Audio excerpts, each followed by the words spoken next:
Bah dis donc, t'en fais une tête? Je trouve pas ton cerveau. Bon, c'est pas grave, je chercherai plus tard.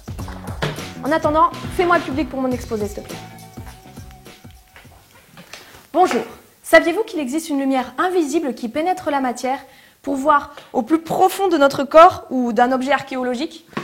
Elle peut même trahir la présence d'un trou noir dans notre galaxie. Cette lumière, c'est la lumière X, ou rayon X. Elle a fasciné les scientifiques à tel point que c'est la seule qui n'a pas de nom, juste un X, comme l'inconnu en mathématiques. Dans le spectre électromagnétique, les rayons X sont juste ici, entre les rayons gamma et les ultraviolets. Les rayons X sont composés, comme toutes les ondes électromagnétiques, de photons. Et ça ne va pas vous étonner, on les appelle les photons X. Ah bah oui, logique. Ces rayons X ont été découverts par un physicien allemand du nom de Röntgen. Pardon, c'est pas facile à prononcer. Mais il a tout de même reçu le tout premier prix Nobel justement pour cette découverte en 1901. À l'époque, au XIXe siècle, les physiciens travaillaient sur un autre type de rayonnement, produit dans un tube sous vide, dit tube de Crookes. Crookes, je redis, pas croquette. Eh bien, dans ce tube, on produisait des rayons cathodiques. On chauffait une cathode, ici, qui émettait des électrons qui se propageaient jusqu'à l'anode, là. Les parois du tube étaient recouvertes d'une matière phosphorescente. À l'arrivée, les électrons frappaient la surface phosphorescente et ça émettait de la lumière. Revenons à Wilhelm Röntgen. Lors d'une expérience mémorable en 1895, il découvre un rayonnement inconnu justement en travaillant sur les rayons cathodiques.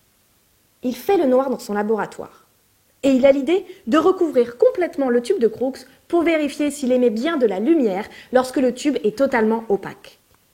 Là, il remarque qu'un carton, enduit d'un produit chimique, posé dans un coin de son laboratoire, se met à scintiller pendant l'expérience. Il éteint le tube, le scintillement disparaît. Il rallume le tube et le scintillement réapparaît sur le carton. Il vient de découvrir un rayonnement jusqu'alors inconnu. Et comme il ne sait pas de quoi il s'agit, il l'appelle les rayons X. Et là tu te demandes pourquoi je regarde ta radio, hein? Eh bien tout simplement mon petit, parce que sans rayons X, pas de radiographie. C'est ce même physicien qui a compris que ce rayonnement traversait la matière. Un jour, il a placé la main de sa femme Bertha entre la source des rayons X et une plaque photographique. Le résultat a été cette première radiographie de l'histoire. Ça a pris 20 minutes d'exposition pour la faire. Jolie bague, madame.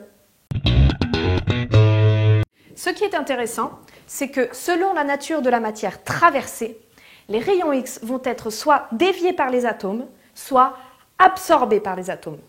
C'est ce principe qu'on utilise en radiographie. Une radiographie est basée sur la différence d'absorption des rayons X selon la nature des tissus qu'ils traversent. Les os, par exemple, sont bien plus absorbants que les tissus mous. Il suffit donc de mettre une plaque sensible pour voir que les os apparaissent en blanc et les tissus mous se révèlent plus sombres. Et toi, il y a beaucoup de tissus mous, non? Bon, voici ce que tu dois retenir des rayons X.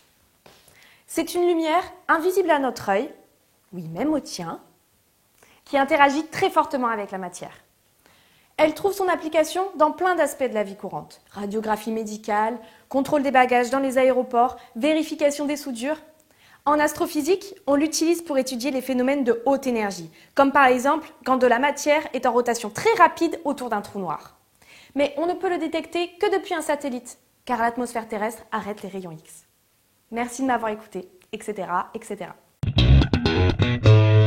Bon alors, il est où ce cerveau là?